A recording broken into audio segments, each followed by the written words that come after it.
it's a genius here. I'm back on the gear train of an Edison diamond disc.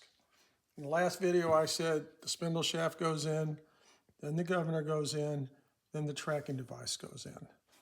After you get those in, when you get the height adjusted here, here's what you have to do.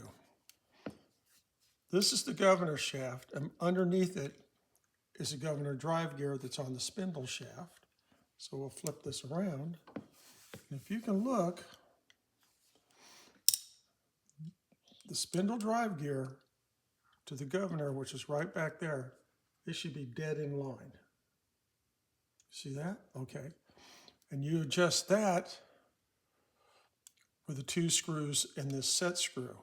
So you hold this down and then you push the gear up a little because you want it down in the bearing, and then you lock the 2 set screws. Remember I said there's a flat one and a pointy one that goes into the slot.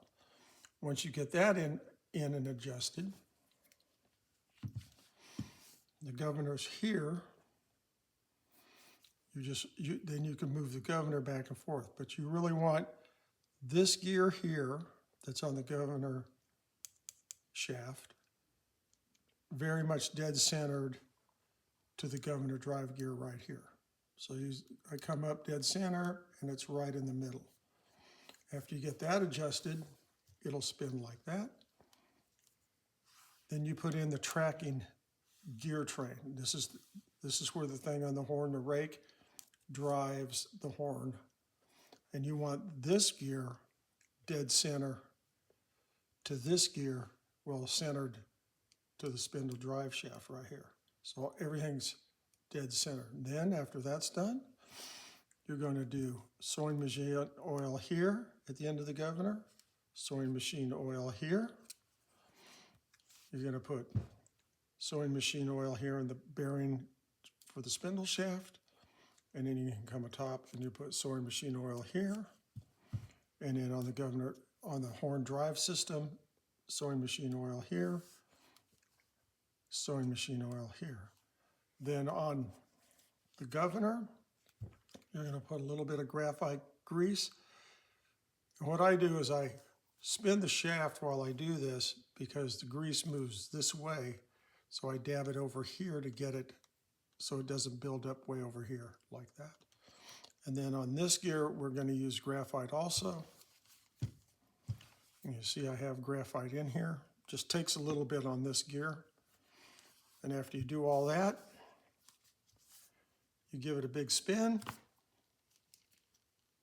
and everything is dead quiet.